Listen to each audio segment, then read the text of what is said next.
نحمده ونستعينه ونستغفره ونؤمن به ونتوكل عليه ونعوذ بالله من شرور أنفسنا ومن سيئات أعمالنا من يهده الله فلا مضل له ومن يضلله فلا هادي له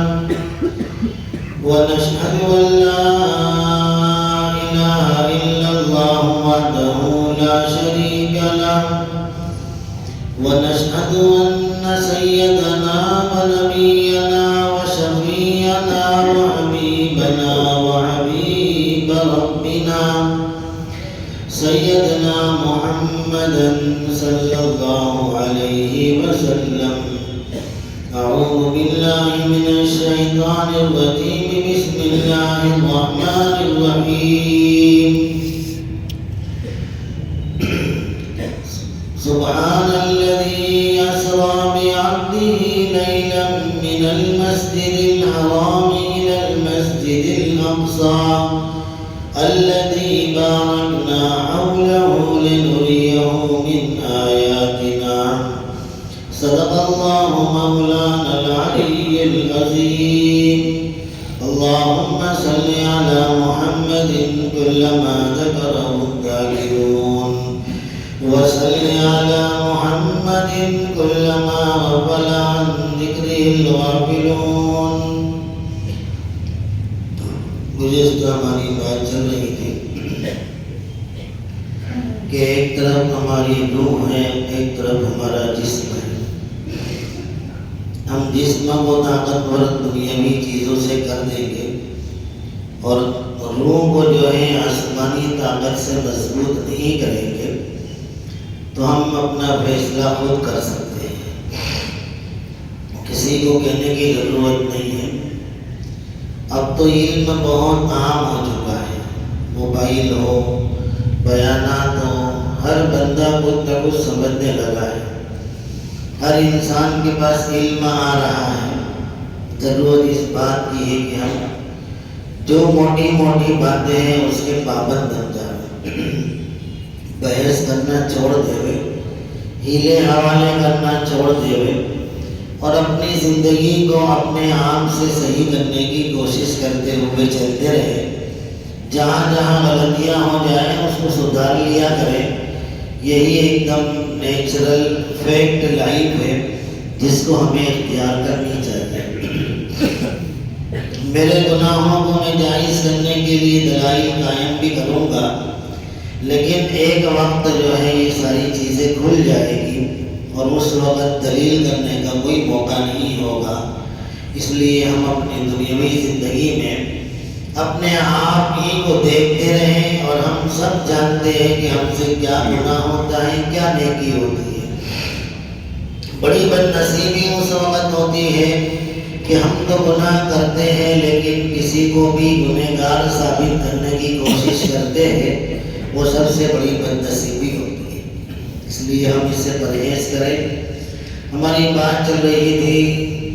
اس سے درمیان میں معراج کا موقع آ رہا ہے،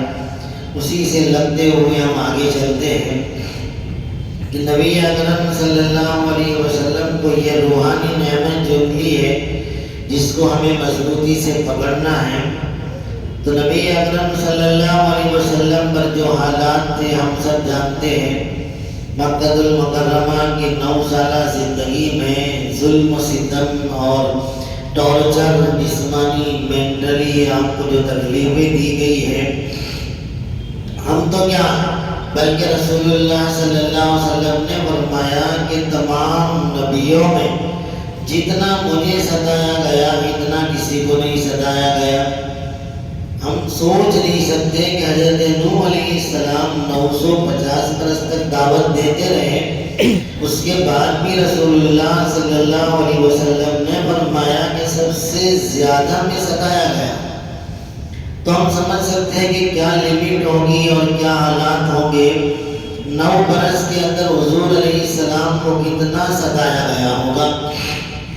کتنا ٹارچر کیا گیا، کتنا مینٹلی پرابلم میں ڈالا گیا. لیکن 9 برس کی زندگی آپ مکہ المکرمہ میں جمے رہے، محنت کرتے رہے۔ یہ سننے کے ساتھ ساتھ ہم بھی اپنے اندر ایک حوصلہ اور ایک ہمت پیدا کریں اور ایک ہم کریج پیدا کریں کہ ہم بھی پیچھے نہیں ہٹیں گے، ہم بھی مضبوط بنیں گے۔ ہمارے حالات یہ ہوتے ہیں کہ ذرا سا کوئی موقع آ گیا تو ہم اکھڑ کے بھاگ جایا کرتے ہیں، لیکن ہم اپنے اندر دھڑیل پن پیدا کریں، سوجھ بوجھ پیدا کریں، بیکار کے جذبات سے اپنے آپ کو بچائیں، یہی عقل مندی ہے۔ 9 برس کا لمبا عرصہ تکلیفوں میں گزرا۔ رسول اللہ صلی اللہ علیہ وسلم نے سوچا کہ مکے والے تو مجھے کسی بھی طرح ایکسیپٹ نہیں کرتے ہیں، تو آپ طائف کی طرف روانہ ہوئے۔ آپ سوچئے 9 برس میں، اس سے پہلے بھی میں نے آپ کو سوال کیا تھا کہ کتنے لوگ مسلمان ہوئے تھے؟ بہت کم مسلمان تھے جو چھپے دار ارقم میں اپنی عبادت کرتے تھے اور چھپے اپنی نمازیں پڑھا کرتے تھے۔ بہت کم مسلمان تھے جن کی طاقت کچھ بھی نہیں تھی۔ آپ اور ہم سب اپنے ملک میں بہت سارے اللہ تعالیٰ نے وسائل دیے ہوئے ہیں، لیکن ہماری غفلت اور سستی میں ہم پیچھے ہیں۔ ہمیں یوں کوئی نہیں کہہ سکتا ہے کہ تمہارے اوپر بہت حالات ہیں، بہت سخت مصیبت ہے، تمہیں نماز پڑھنے کی اجازت نہیں ہے، تمہیں بند کمروں میں نماز پڑھنی پڑتی ہے، تمہیں جو ہے ہر جگہ ٹارچر کیا جائے گا، ہر جگہ تمہیں مارا جائے گا، تمہارے کاروبار کو توڑ دیا جائے گا۔ بہت کم ہمارے ملک میں ایسے واقعات بنتے ہیں، ورنہ آج بھی ہمارے لیے بہت ساری آسانیاں ہیں، صرف غفلت ہماری ہے کہ ہم اپنی پرواز کو آگے نہیں بڑھا رہے۔ پورے کے پورے محل آپ دیکھ لیجئے، اپنے یہاں پہ سب کے گھر بار اچھے ہیں، اپنا رہن سہن اچھا ہے، گاڑی ہے، موٹر کار ہے یا کچھ بھی اسباب ہے، سب کچھ ہے، لیکن ہمیں کبھی دور سے دیکھنے کا موقع ملتا ہے تو ہمیں لگتا ہے کہ ہم سب ہواؤں کے پتلے ہیں۔ جب حالات آتے ہیں تو اتنے سارے نوجوانوں میں کوئی نوجوان ایسا نہیں ہوتا کہ لاؤ اچھے سے بات کر کے ہم اپنی قوم کی نمائندگی کریں، اچھے سے بات کر کے ہم اپنے پورے علاقے کی نمائندگی کریں۔ علاقے ہم گھومنا شروع کر دیتے ہیں کہ کون لوگ ہیں، اور پھر ہم ہماری عقل دوڑاتے ہیں کہ رہبر کہاں ہے۔ جب تیرا دماغ اتنا چلتا ہے تو تو بھی رہبر بن جا، جب تیرا دماغ اتنا چلتا ہے تو تو بھی قائد بن جا۔ ہماری سستی اور غفلت میں پڑے رہنے کے بعد حالات جب آتے ہیں تو ہمارے موبائل میں میسج شروع ہو جاتے ہیں کہ رہبر کہاں ہے، قوم کے ذمہ دار کہاں ہے۔ اتنی سب دماغ جب تیرا چلتا ہے بندہ خدا، تو تو خود ذمہ دار بن جا، تو اپنے اندر حوصلہ پیدا کر لے، تو اپنے اندر طاقت پیدا کر لے، چھوڑ کسی رہبر کی جگہ پر تو رہبر بن جا۔ لیکن ہم نے اپنی غفلتوں کی زندگی کو بنا کے رکھا ہے۔ اس میں آپ بھول جائیے کہ اللہ تعالیٰ آسمان سے فرشتوں کو کل نہ کل اتار دے اور ہماری مدد کر دے، یہ نہیں ہو سکتا۔ وہ تو ان کا حق ہے، وہ تو ان کا حق ہے جنہوں نے اپنے بچوں کو قربان کر دیا، جن کی جانیں قربان ہو گئی، لیکن ایک لفظ انہوں نے اپنے قائدوں کے خلاف نہیں بولا ہے، ایک لفظ انہوں نے اپنے ذمہ داروں کے خلاف نہیں بولا ہے۔ آپ کی تو صرف گھر کی باری ٹوٹ جائے تو ہم یہ حالات کرتے ہیں کہ یہ کون ہے ہمارے ذمہ دار۔ انہوں نے اپنے 15,000 بچوں کی شہادتوں کے بعد بھی ہمارے اکابرین علماء کے بیانات ہم سنتے ہیں کہ ایک بندے خدا نے اپنے قائد اور اپنے ذمہ داروں کے خلاف ایک جملہ نہیں بولا ہے، بلکہ وہ ایک ہی بات کرتے ہیں، حسبنا اللہ و نعم الوکیل، حسبی اللہ ربی لا الہ الا ہو۔ یہ وہ لوگ ہیں جن کے لیے فرشتوں کو راتوں کو اترنا ہے، یہ وہ لوگ ہیں جو اپنے بچوں کو گھاس کھلا رہے ہیں لیکن لفظ شکایت اپنی زبان پہ نہیں لاتے ہیں، یہ وہ لوگ ہیں جو 4-5 دن سے اپنے گھروں میں باہر سے گھاس کاٹ کے لاتے ہیں اور پانی میں ابال کر اپنے بچوں کو کھلا رہے ہیں، لیکن پھر بھی ہم دیکھتے ہیں ان کے خیموں کے اندر قرآن کی تعلیم ہو رہی ہے، ان کے خیموں میں بچے حافظ قرآن ابھی بھی بن رہے وقت گھاس کھا کے اپنی زندگی کا گزارا کر رہے ہیں۔ ہفتے پہلے ہی یہ ساری خبریں آئی کہ وہاں کھانے کا انتظام ٹیمپرری اتنا ختم ہوا کہ ماں باپ نے باہر جا جا کر گھاس اور پتے کاٹے اور پتوں کو ابال کر اپنی فیملی کو کھلائے، لیکن اس کے باوجود بھی ان کے بچے اس حالت میں بھی حافظ قرآن بن رہے ہیں، دین سے لگے ہوئے ہیں۔ تمہارے بچے بریانی کھاتے ہیں، تمہارے بچے پیزے اور برگر کھاتے ہیں، تمہارے بچے بہترین آئس کریم کھاتے ہیں، تمہارے بچے گھومتے پھرتے ہیں، ہوٹلوں میں جا کر ہم ہزاروں روپے کے خرچے کرتے ہیں، اس کے باوجود بھی ہمارے بچوں کے اندر غفلت اور سستی جو بھری ہوئی ہے، اس کا علاج صرف اور صرف حالات کرتے ہیں اور کوئی نہیں کرتا ہے۔ یاد رکھنا، اس سستی کا اور غفلت کا علاج دنیا میں حالات کرتے اور کچھ نہیں کرتا ہے، اس لیے ان حالات کے آنے سے پہلے ہم اپنا علاج کرتے ہیں۔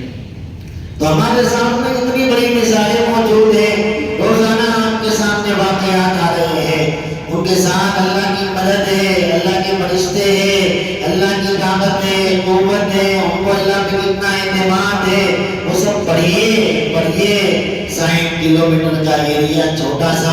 پوری دنیا کی طاقت جس پہ آ چکی ہے، لیکن اللہ کہتے ہیں کہ میں جس کے ساتھ ہوں اس کا کوئی بگاڑ نہیں سکتا ہے۔ یہ کتابوں کی باتیں چھوڑیے، آپ اپنے موبائل میں روزانہ دیکھتے ہیں تو ایک بات ضرور کیجئے کہ اللہ جس کے ساتھ ہے اس کا کوئی نہیں بگاڑ سکتا ہے۔ یہ کتابوں میں نہیں بلکہ وہ بچے، وہ عورتیں، وہ مائیں، وہ نوجوان ہمیں بتا رہے ہیں کہ اے مسلمانوں، تمہیں فرصت ہے، تمہیں وقت ہے، تمہیں موقع ہے، تمہارے بچوں کے پاس اسباب ہے، تم ایسے ملک میں رہتے ہو جہاں بھی قدر باقی ہے، جہاں عزت باقی ہے، جہاں اسباب باقی ہے، جہاں موقع میسر ہے، ان کے بچوں کو گھاس ملتی ہے، تمہارے گھر کے باہر جو ہے کھانے پڑے ہوئے ہیں، دال چاول پڑے ہوئے ہیں، بریانی باہر پڑی ہوئی ہے، تمہارے کھانے باہر پھینکے جا رہے ہیں۔ ایک ایک بچہ اس مسلمان سے سوال کرے گا جب محمد رسول اللہ کے دربار میں کھڑے ہوں گے، ہمیں پوچھیں گے یہی ننھے منھے بچے، یا رسول اللہ صلی اللہ علیہ وسلم ہم حافظ قرآن پڑھیں، ہم نے شہادتیں دی، ہم نے بیت المقدس کو بچایا، ہم نے بیت المقدس کے لیے سب کچھ کیا، یا رسول اللہ یہ بھی مسلمان تھے جن کے بچے کھا پی کر بھی کھانا باہر پھینکا کرتے تھے، اور ہمارے بچے گھاس اور پھوس کھا کر بھی اللہ اور اس کے رسول پہ ایمان رکھ کے زندہ رہتے تھے۔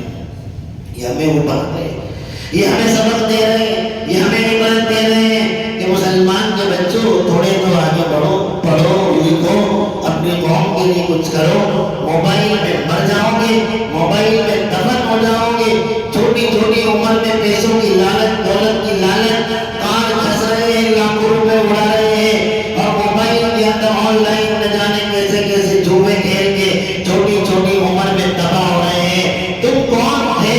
تم کیا ہو؟ تم کیا بننے کے لائق ہو؟ آج تم نے اپنا انجام کیا کر کے رکھا ہے کہ تم نے جوانی کے اندر وہ محمد بن قاسم اور وہ سلطان صلاح الدین ایوبی، اور آج رسول اللہ کے ان غلاموں کے سامنے تم اپنا پکچر دیکھو، تم نے اپنے آپ کو کیا بنا کے رکھا ہے۔ ان کے تو 14 لاکھ بچے ایک شہر میں حافظ قرآن بن چکے ہیں، انہوں نے اپنی زندگی کو اللہ و رسول کے نام پر قربان کر کے یہ بتا دیا ہے کہ دنیا کی سپر پاور طاقتیں بھی ہمارے جوتے چاٹتی ہے، اور تم ہو کہ تم نے اپنے موبائل میں، اپنی جوانی میں اپنی زندگی کو ضائع کرنے کے علاوہ کچھ نہیں کیا ہے۔ ان بچیوں نے بتا دیا ہے جنہوں نے اپنی چٹھیاں اچھال کر نام نکال کر یوں کہا کہ پہلا نام میرا آ جائے تو مجھے شہادت مل جائے، اور میں سب سے پہلے رسول اللہ صلی اللہ علیہ وسلم کے پاس پہنچ کر سلام کر کے کھڑی ہو جاؤں کہ اللہ کے رسول آپ کے نام پر قربان ہو چکی ہو۔ پوچھو ان بیٹیوں کو جن کو فیشن میں سے موقع نہیں ہے، جن کو اچھے کپڑے پہننے سے موقع نہیں ہے، جن کو اپنا روپ اور حسن دکھانے میں سے موقع نہیں ہے، جن کو شادیوں میں تماشے کرنے سے موقع نہیں ہے، جن کو اپنے آپ کا حسن دکھانے سے موقع نہیں ہے، وہ پوچھے گی ہماری بہن،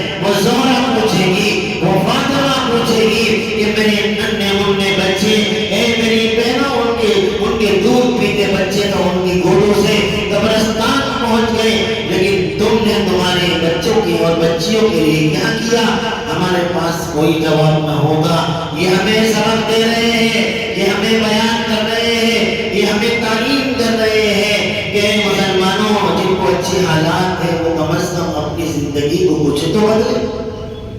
کچھ تو پڑھائی کرے، کچھ تو تعلیم حاصل کرے، کچھ تو اچھے انسان بنے، کچھ تو بڑے بنے، کچھ تو لائق بنے کہ امت کے کام آئے. ہم نے چند لوگوں پر اپنا بھروسہ چھوڑ دیا ہے. کچھ لوگوں نے تو امام مہدی پہ بھروسہ چھوڑ دیا ہے اور کچھ لوگوں نے اپنے کچھ لیڈروں پہ بھروسہ چھوڑ دیا ہے. تم تو ایک ایک بچہ لیڈر ہو، تم تو ایک ایک بچہ جو ہے قوم کے قائد ہو، لیکن تم نے اپنے آپ کے اندر اتنی مایوسی، اتنی غفلت، اتنی بزدلی بڑھا دی ہے کہ جس کی وجہ سے آج تم صرف اپنے گھر کے اور اپنے محلے کے علاوہ کوئی کام نہیں کرتے. تم اپنے محلے کے کھڈے نہیں بنوا سکتے، تم اپنے محلے کے روڈ ٹھیک نہیں کروا سکتے، تم اپنے محلے کے بلاک ٹھیک نہیں کروا سکتے، تم اپنے محلے میں بیمار انسانوں کو ایمبولینس میں اٹھا کر لے جا نہیں سکتے ہیں. ہم نے اپنے آپ کو اتنا غفلت میں ڈالا ہے کہ اپنے گھر کے باہر جہاں ہماری بیٹھکیں ہیں وہاں پر ایک انسان نماز پڑھنے جا رہا ہے، اس کا پیر پہنچتا جاتا ہے اور ہم سمجھتے ہیں ہم بڑے نمازی ہیں، نیک ہیں، ہم تو تسبیح پڑھتے ہیں. بندے خدا کسی بندے کو تکلیف ہوتی ہے اس کو دور کر دینا ہمیشہ کے لیے صدقہ ہے. اس نیکی کو تو نے چھوڑ کے اپنے اندر بے حسی پھیلا کر کئی علاقوں میں آپ آبادی لینے جائیے، ایسا لگتا ہے کہ ہمیں احساس ہی نہیں ہے، جینے کا احساس نہیں ہے. جہاں ہمیں چلنے کے راستے ہمارے ٹھیک نہ ہو وہ کون سی لیڈرشپ کرے گی، وہ کون سی قائدانہ حیثیت سے کھڑی ہوگی. اس کے محلے میں سمجھدار، نمازی، دیندار، پڑھے لکھے لوگ ہونے کے باوجود بھی وہاں سے روزانہ اپنی گاڑی لے کر جاتے ہیں، لیکن چار آدمی مل کر اپنے محلے کی راستے کو ٹھیک نہیں کر سکتے ہیں. وہ قوم کہاں جا کے کھڑی ہو سکتی ہے؟ چھوڑیے دوسری بات، چھوڑیے آگے کی باتیں. جب تک ہم یہاں سے کھڑے نہیں ہوں گے وہاں تک کچھ نہیں ہوگا.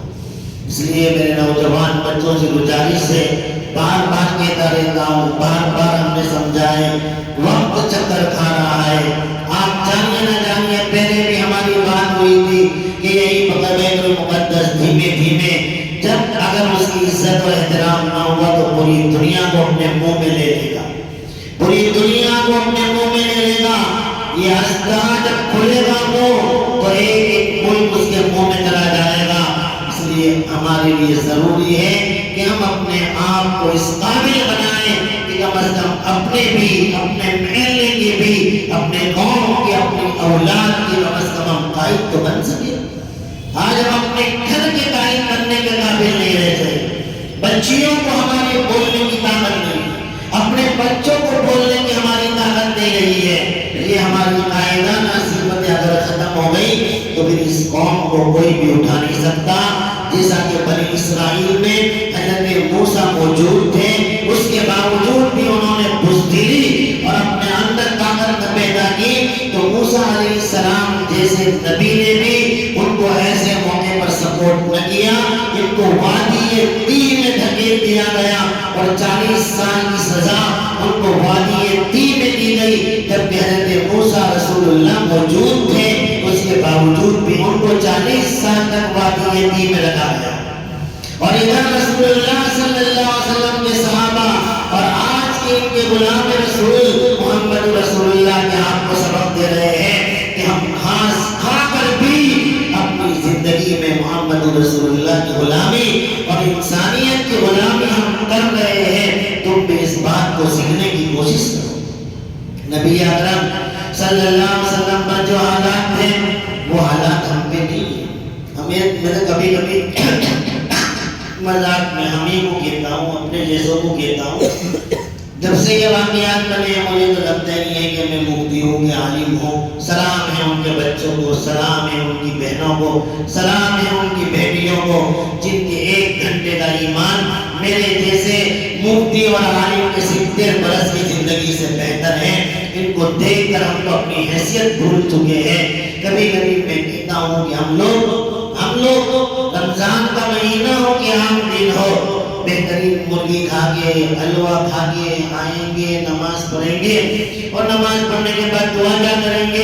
اے اللہ حالات بہت برے ہیں، اے اللہ حالات ٹھیک کر دے۔ بھائی مرغی کھا کے آیا ہے، مرغی کا حلوہ کھا کے آیا ہے، اس سے حالات کون سے خراب ہو سکتے ہیں؟ رسول اللہ صلی اللہ علیہ وسلم نے فرمایا عمر بھوک بہت لگی ہے۔ حضرت عمر نے کہا مجھے بھی بھوک لگی ہے۔ ابو بکر رضی اللہ تعالیٰ عنہ نے مجھے بھی بھوک لگی ہے۔ تینوں چلے اور کہنے لگے رسول اللہ صلی اللہ علیہ وسلم 3 دن ہو گئے عمر بھوک سے میرا پیٹ نہیں بھرا ہے۔ کون ہے میرے اور آپ کے آقا ہے جن کی جوتیوں میں ساری دنیا کی نعمتیں پڑی ہوئی ہے، لیکن امت کو سبق سکھا رہے ہیں کھا پی کے تو اٹھو، کھا پی کے تو کھڑے ہو جاؤ۔ رسول اللہ صلی اللہ علیہ وسلم حضرت ایوب انصاری کے گھر گئے، ایوب تھوڑا سا کھانا بنا دو، بکری کا بچہ ذبح کیا، کھانا دیا، کھانے کے ساتھ بھی ایک بوٹی کا بڑا ٹکڑا اور ایک روٹی۔ رسول اللہ صلی اللہ علیہ وسلم نے فرمایا ابو ایوب یہ ذرا سا تھوڑا سا کھانا میری بیٹی فاطمہ کو بھی دے آؤ، اس نے بھی کئی دنوں سے ایسا کھانا نہیں کھایا۔ حالات ان کے تھے کہ ہمارے ہوٹلوں میں 50% کھانا بچا کے تم اٹھتے ہو اور حالات خراب کہتے ہو، تمہارے گھر کے باہر کھانے پڑے ہوتے ہیں، حالات خراب کہتے ہو، تمہارے پاس 2 موبائل استعمال میں ہوتے ہیں، حالات خراب کہتے ہو، تمہارے پاس بائک لگی ہوتی ہے، حالات خراب کہتے ہو، تم 5-5 ہزار کی جوڑی پہنتے ہو، حالات خراب کہتے ہو، تمہارے گھر میں پاکے نہیں ہوتے، تمہارے گھر میں روٹی ختم نہیں ہوتی، تمہارے گھر میں چاول ختم نہیں ہوتے، تمہارے بچے بھوکے نہیں سوتے، بی بی فاطمہ زینب ام کلثوم کی طرح تمہارے بچے پتے کھا کر رات نہیں گزارتے، محمد رسول اللہ کے بچوں کے باغانے بکریوں اور جانوروں کی طرح ہوا کرتے تھے، تمہارے بچوں کے پیٹ بھر جاتے ہیں تو وامٹ ہو جاتی ہے، اور اس کو ہم کہتے حالات ہیں۔ اس سے اچھے حالات میں جو قوم نہیں کھڑی ہو سکتی وہ قیامت تک کبھی کھڑی نہیں ہو سکتی۔ یہ بات یاد ہے، گلے بھر چکے ہیں لوگوں کے، لیکن ہماری سمجھ میں نہیں آ رہا ہے۔ محلے محلے کی کمیٹی بناؤ، مالداروں چلو، اپنے محلے کی بیوہ کسی کے گھر کیوں جائیں، ہماری محلے کی بچی کسی کے سامنے بھیک کیوں مانگے، ہمارے محلے کی بچی کسی کے سامنے عزت پہن کر اپنا گھر کیوں چلائے۔ اے نوجوان تجھے شرم نہیں آتی کہ تیرے محلے کے اندر یہ واقعات بنتے ہیں اور تو سگریٹ پیتا ہے، تو پڑی کی کھاتا ہے، تو پان کھاتا ہے اور دنیا بھر کے موبائل میں پڑا رہتا ہے۔ جب جماعت کا مسئلہ آئے، کوئی خاندان کا مسئلہ آئے تو تلوار لے کے نکل پڑتے ہو، اور تمہارے ہی محلے کے اندر ایک بیوہ اپنے بچوں کے لیے لوگوں کے سامنے بھیک مانگتی ہے۔ تمہیں غیرت نہیں آتی کہ میرا محلہ ہے؟ ہاں مسلک کی لڑائیوں سنی تبلیغی دیوبندی تو ہم کہیں گے ہمارا محلہ ہے، تمہارا محلہ ہے، لیکن دوسری چیزوں میں ہمیں غیرت نہیں آ رہی۔ غیرت تو یہاں لاؤ کہ میرے محلے کی کوئی بہن کسی کے گھر پر بھیک مانگنے میں جائے، اسے غیرت کہتے ہیں۔ کہاں ہے ہمارے پاس نیورو سرجن، کہاں ہے ہمارے پاس کارڈیولوجسٹ، کہاں ہے ہمارے پاس بڑے بڑے ڈاکٹرز، کہاں ہے ہمارے پاس، کہاں ہے IAS IPS، کہاں ہے؟ کیا تمہیں محمد رسول اللہ صلی اللہ علیہ وسلم کی امت بیکار بنایا گیا ہے؟ بیکار بنایا گیا ہے۔ ربنا ما خلقت هذا باطلا، اے پروردگار عالم آپ نے ان تمام کو بیکار پیدا نہیں کیا۔ جب تک احساس پیدا نہیں ہوگا وہاں تک ہم مولانا آئیں گے، قبرستان چلے جائیں گے، پھر آئیں گے، پھر چلے جائیں گے، جب تک ہمارے بچوں کے اندر خود، ہمارے بڑوں کے اندر خود جذبہ اور ہمت و حوصلہ نہیں آئے گا تو آسمان سے کوئی فرشتے آپ کو پڑھانے نہیں آئیں گے، آسمان سے حضرت جبریل علیہ السلام تعلیم دینے نہیں آئیں گے۔ جو کچھ بننا ہے وہ ہمیں بننا ہے، جو کچھ کرنا ہے وہ ہمیں کرنا ہے، اپنے آپ کو مضبوط ہمیں کرنا ہے۔ اس لیے رسول اللہ صلی اللہ علیہ وسلم کے حالات جب پڑھتے ہیں تو 9 برس کے بعد حضور صلی اللہ علیہ وسلم اتنے تھکے کہ آپ نے سوچا چلو بازو میں طائف ہے وہاں چلے جاتے ہیں۔ 2 ہی مثال، حضرت زید بن حارثہ اور رسول اللہ صلی اللہ علیہ وسلم دونوں گئے طائف کے علاقے میں۔ جب گئے آپ نے لوگوں سے کہا عجیب و غریب، پھر ایک تو آدمی کا اسٹریس اتنی پریشانی، اتنا ٹینشن، لوگ چین سے جینے نہیں دے رہے ہیں، رات کو بھی پتھر مارتے ہیں، گالیاں دیتے ہیں، بچیاں بھی ڈبک ڈبک کے راہ دیتی تھی، فاطمہ ہو یا زینب ہو یا ام کلثوم ہو، آج ابو کس کی مار کھا کے آئیں گے، آج ابو کے سر سے جو ہے خون نکلتا ہوگا، آج ابو کا گریبان پھٹا ہوا ہوگا۔ حالات تو وہاں دیکھیے کہاں حالات ہیں، مکہ المکرمہ میں ہے، نبی اکرم صلی اللہ علیہ وسلم طائف چلے جاتے ہیں، طائف کے اندر تو حد ہو جاتی ہے، لوگ نہ جانے کیسے کیسے جملے بولتے ہیں، میں اور آپ تو گنہگار، سیاہکار، بدکار، نالائق لوگ ہیں، اس کے باوجود بھی ہمیں کوئی گالی دے دیتا ہے، تن بدن میں آگ لگ جاتی ہے۔ صلاۃ و سلام ہو میرے محمد رسول اللہ صلی اللہ علیہ وسلم پر، جنہوں نے امت کے لیے ہر دکھ سہ لیا، ہر تکلیف سہ لی۔ وہ تو کہہ سکتے تھے کہ چھوڑو اللہ ان کو عذاب دے کے ختم کر دے، میں کہاں ان کے پیچھے دوڑتا رہوں، لیکن اللہ کہتے ہیں لعلک باخع نفسک، اے محمد کیا اپنی جان دے دو گے ان کے پیچھے اگر یہ ایمان نہ لائیں گے۔ وہ جب طائف میں پہنچے ہیں، ایک کہتا ہے تم اتنے غریب انسان کو اوپر والے نے نبوت دے دی، کتنا بڑا جھٹکا، کوئی کیا کہتا کوئی کیا کہتا، یہاں تک کہ محلے کے نوجوانوں کو جمع کر کے ہر ایک کے ہاتھ میں پتھر ہے اور رسول اللہ صلی اللہ علیہ وسلم کے اوپر پتھر برسائے جا رہے ہیں۔ آپ صلی اللہ علیہ وسلم سر پہ ہاتھ رکھتے ہیں تو سینے پہ پتھر ہے، سینے پہ ہاتھ رکھتے ہیں تو منہ پہ پتھر ہے، تھک گئے آپ بیٹھ گئے، ان اوباشوں نے ہاتھ پکڑ کے کھڑا کیا اور دھکا مارا۔ تصور کی نگاہ میں سوچئے پہاڑیوں کے بیچ میں ایک اللہ کا حبیب جس کے نور سے ساری دنیا کو بنایا گیا، جس کے نور سے تمام نبیوں کو بنایا گیا، وہ ایک اللہ کا حبیب میرے اور تمہارے لیے، میرے اور تمہارے لیے، میری اولاد کے لیے، جنت کے لیے محمد رسول اللہ صلی اللہ علیہ وسلم پتھروں کی برسات سہن کرتے کرتے بیٹھ جاتے ہیں، کھڑے کرتے ہیں، پھر پتھر مارتے ہیں، یہاں تک کہ ایک بغیچے کے پاس جا کر وہ آپ کو چھوڑ دیتے ہیں شہر کے باہر، پھر وہاں جا کر حضور جب بیٹھ جاتے ہیں، قسم خدا کی حضرت زید بن حارثہ فرماتے ہیں میں نے میرے محبوب کی جوتیاں جب دیکھی تو پوری جوتیاں خون میں ایسی بھر گئی تھی کہ وہ پیروں میں چپک گئی تھی، نکل نہیں رہی تھی، اتنا خون میرے حبیب کے بدن سے نکلا ہوا تھا۔ حالات تو ان پر تھے، تکلیف تو ان پر تھی، ان کے صدقے میں اللہ نے اچھے حالات دیے ہیں، ان حالات کو اور اچھا کرنے کی ہم کوشش کریں۔ آئندہ اسی معراج کے واقعے کو ہم آگے بڑھائیں گے۔ اللہ رب العالمین ہم تمام کو صحیح معنی میں اپنے ان حالات کی قدر کرنے کی توفیق عطا فرمائے۔ یہ حالات ہاتھ سے نکل جائے اس کے بعد صدیاں بھگتتی ہیں، حالات بدلتے نہیں ہیں۔ ہمارے حکیم الدین کہہ رہے تھے کہ میں جب برما گیا وہاں پر 9 لاکھ لوگوں کو ایک باؤنڈری کر کے جیل میں جو رکھا ہے،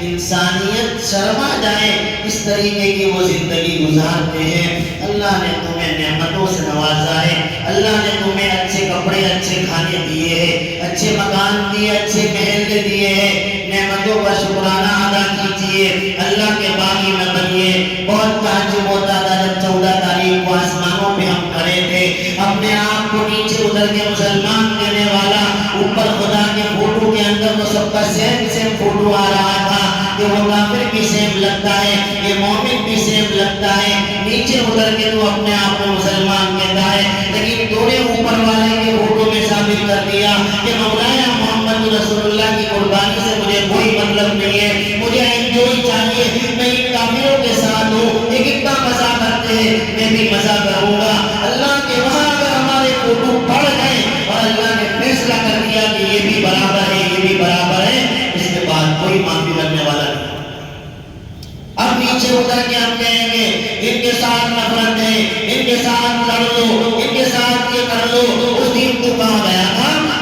تو نے تو محبت جتائی تھی، ان کے عمل پہ تو خوش تھا، ان کے طریقے پہ تو خوش تھا، ان کے ساتھ تو انجوائے کر رہا تھا، تیری عورتوں کو لے کر تو انجوائے کر رہا تھا، تو خوب مزے کر رہا تھا۔ جہاں غریب کے گھر میں تجھے 2000 روپے دینا مشکل پڑتا ہے، وہاں لاکھ لاکھ روپے کا داروخانہ کو آسمان پہ پھوڑ کے محمد رسول اللہ کا دل دکھا رہا تھا، پھر رو رو کے مر جائے گا، لیکن تیری کوئی مدد نہیں کرے گا، اس لیے کہ جس نے حبیب کبریا کا دین حاصل کرنے کے بعد انہی کے دشمنوں اور انہی کے نفرت زدہ لوگوں کا ساتھ دے کر ان کو خوش کرنے کی کوشش کی ہے، اللہ کے رسول کے سامنے تمہارے اعمال پیش ہوتے ہیں، تمہارے فوٹو وہاں پیش ہوتے ہیں، تم بھی اگاسی کے اوپر تمہاری بیٹیوں کو لے کر جو مزے کر رہے ہو وہ بھی مزے کر رہے ہیں، تمہاری پوری ریل محمد رسول اللہ کے دربار میں جب جاتی ہوگی ان کا دل چھلی چھلی ہو جاتا ہوگا کہ میرے امتیوں کے لیے میں نے پتھر کھائے،